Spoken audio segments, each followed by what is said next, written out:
Welcome back to the Bread of Life Chronicles. I'm Janice, and I'm glad you're here as we continue our journey through Genesis. Last time in Genesis 5, we reflected on the contrast between two family lines, Cain's descendants who turned away from God, and Seth's descendants who called upon the name of the Lord. We saw the incredible story of Enoch, who walked so closely with God that he didn't experience death, but was taken directly into God's presence. Today, we'll explore Genesis 6, which marks a turning point in humanity's relationship with God.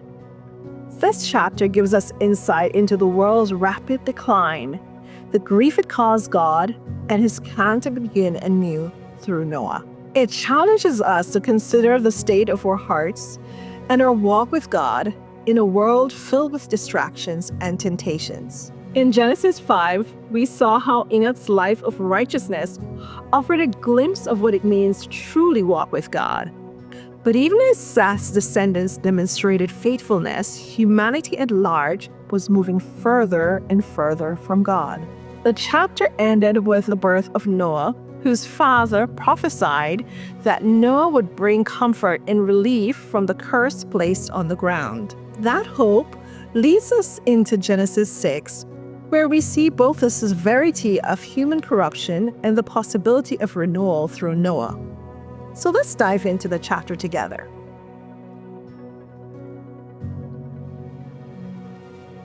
The chapter opens by saying that as men began to multiply on the earth, they turned away from God.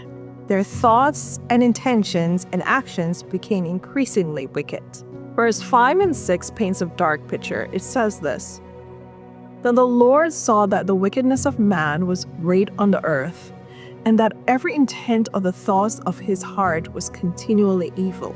And the Lord was sorry that he had made man on the earth, and he was grieved in his heart." Here we see God's grief as a loving creator and father over his creation, who rejected him, and instead given themselves over to wickedness. This is a powerful picture of how our choices affects God's heart. God decided to start afresh with one family. Amidst this brokenness, Noah sends out just as his father had prophesied over him at birth. Verse 8 tells us, "But Noah found grace in the eyes of the Lord." And verse 9, "Noah was a just man, perfect in his generations." Noah walked with God. In a world filled with corruption, Noah chose a different path, a path of obedience and faith. He walked with God like Enoch did. However, God doesn't take him. He instead fulfills Noah's father's prophecy and partners with Noah in his plan for renewal. Verse 11 through 13 says this: "The earth also was corrupt before God, and the earth was filled with violence. So God looked upon the earth, and indeed it was corrupt, for all flesh had corrupted their way on the earth. And God said to Noah, 'The end of all flesh has come before me, for the earth is filled with violence through them. And behold, I will destroy them from the earth.'" Wow, God had had enough. He then tasked Noah to do something that had never been done before, and he gave him the plan and the specs for the job. Noah had 3 sons to help him, and it's also quite possible that their wives helped as well. The Lord said in verse 18, "I will establish my covenant with you, and you shall go into the ark, you, your sons, and your wife, and your sons' wives." It was a family affair. A family was spared because of the righteousness of a father and husband. The chapter ends by telling us, "Thus Noah did according to all that God commanded him, so he did." Now let's reflect deeper on a few key points in this chapter.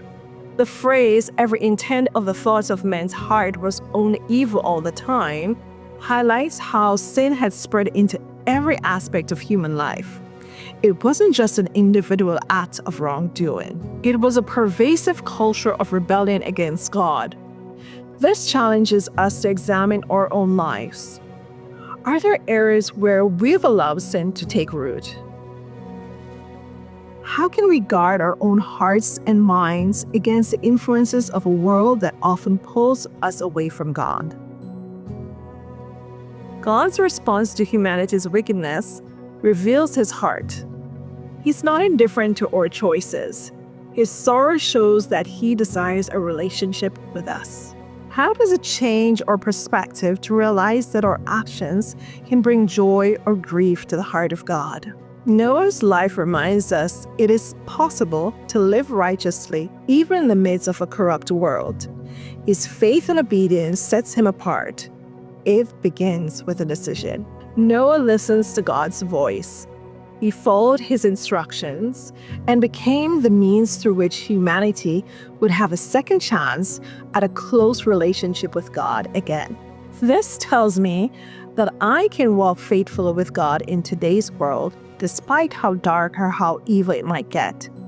Noah stood firm in faith and lived as light in the midst of darkness.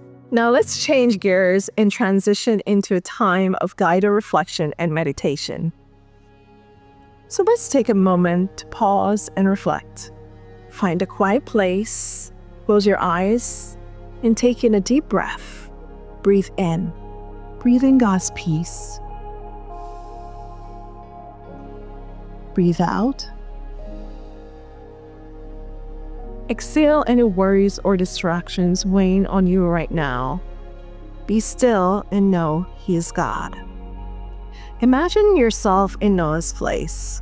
The world around you is filled with chaos and sin, but you hear God's voice calling you. He's calling you to something greater.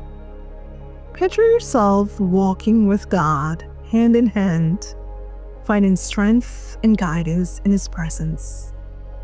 As you imagine yourself finding strength and guidance in His presence, I invite you to take a moment to reflect on the following questions.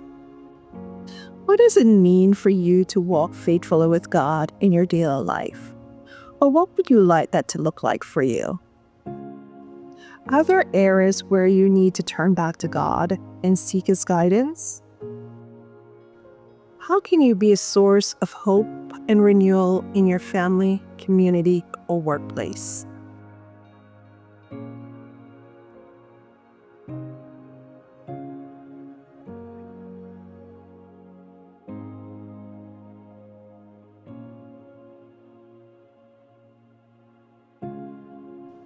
In closing, as we reflect on Genesis 6, we see the consequences of evil and the hope of redemption through obedience and faith. Noah's story reminds us that no matter how dark the world may seem, God is always at work, calling us to walk with Him and be a part of His plan for renewal. This week, I encourage you to journal about what it might mean for you to walk faithfully with God. Consider the choices you're making and how they reflect your relationship with Him. I will be doing the same. Also, I have included a free tool in the description below that is designed to help you grow in your walk with God. Please feel free to click on the link to download the free tool and use it in your quiet time each day with God. Thank you for joining me in exploring Genesis 6. If the reflection spoke to you in any way, please like, share, subscribe, and share your thoughts in the comments below. Join me next time as we dive into Genesis 7 and witness the unfolding of God's plan through Noah. Until then, let's walk together faithfully with God.